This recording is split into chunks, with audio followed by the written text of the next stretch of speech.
I'm on the road now, and now I've been talking to myself, and so now I decided to start talking to the camera a little bit, talking to you a little bit more about what it is that is on my mind and on my head that has brought me to tears and ways.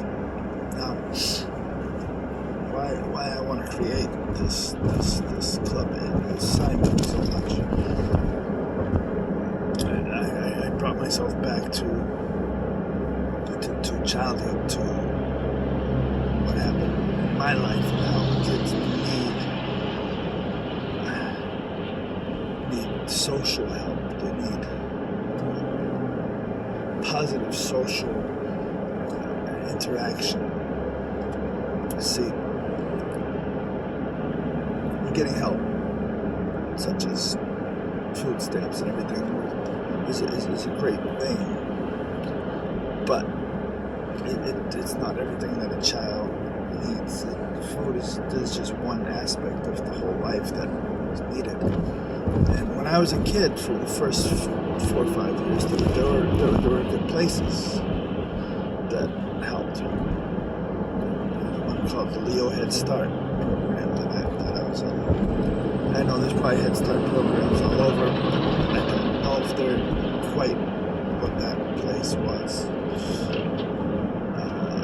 What that group of people were to my life and childhood. We mainly just had a gym, like a little kitchen. It was like a church or a fire hall. I don't even remember what. It had a basketball court, tennis court out in front of it, and we would have all the sport, activities, both sport, art, music, educational. They cared for the kids. We created things together. They did things that helped them.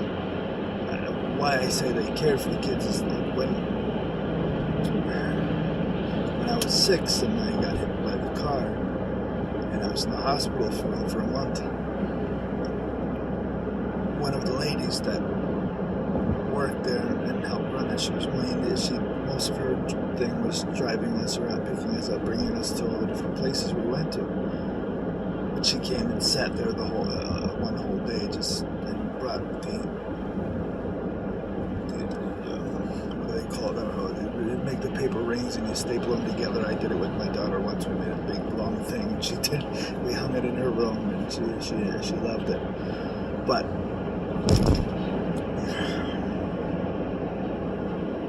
not every kid has that. And some kids get great head starts, and I'm not saying great, there's great little schools, little preschools, little things like that.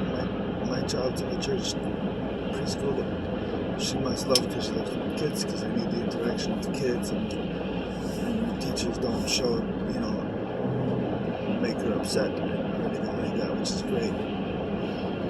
So that's one of the things.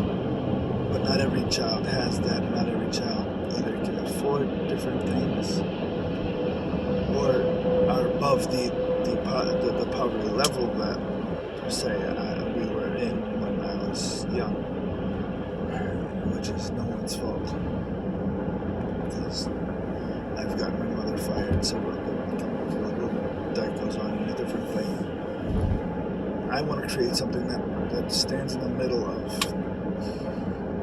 all of that, from the poverty level to a higher level, where these kids can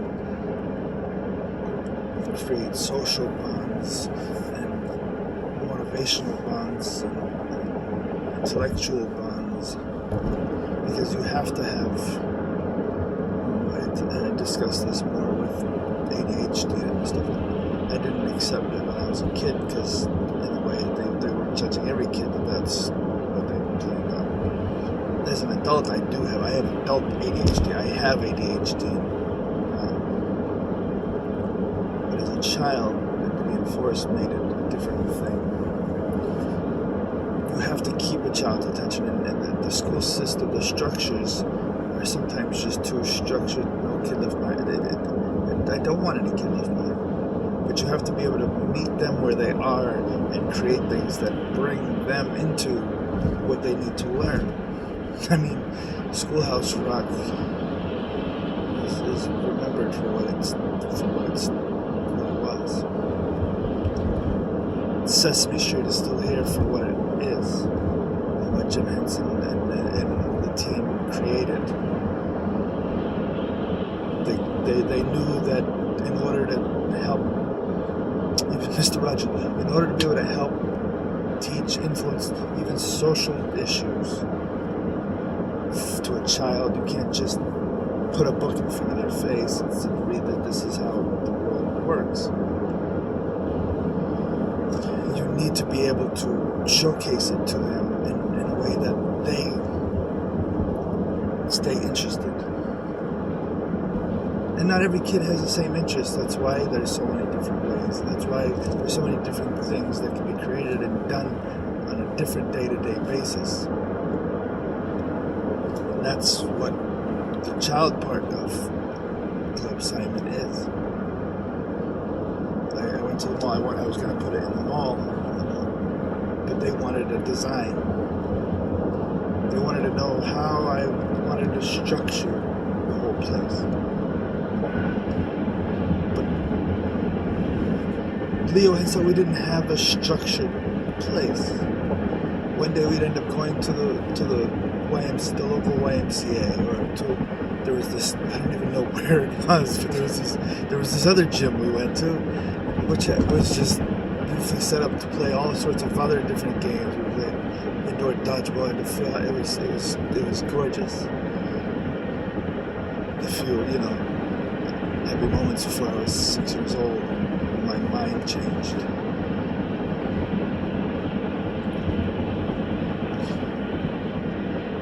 And I don't want to let any minds change. And I want to try to help create a place for all of that. And when the adult education came in, when I worked at the newspaper, we printed out things that, DV School and Mall Popek would always, on the off season or during different off hours, they'd have adult education classes, which may or may not be to benefit the school and raise money for the school. I'm not fully certain what the money actually would go to, but half of it would be free classes and stuff that they would just teach. And I want to be able to add that to a monthly thing or even daily thing. And I go, okay, I'm a member of the YMCA and I pay my $60 a month. And I sometimes feel I'm paying, but I'm only paying more than I'd like because I don't get to use it as often. Sometimes, a child watch is only a certain amount of time. This is only a certain amount of time. And this was like this prior to COVID, so it's not just COVID controlled. COVID has just limited other things, eliminated some bars and other aspects of life. But COVID, we can't live in the fear of the small bit for the rest of our lives, especially not for children. Because, it's just what it is. We need to get something together for multiple communities, and that's one of the things that I was just in tears because of my past. So I just wanted to share a little bit about why I just was driving and started crying. So I'll talk later. So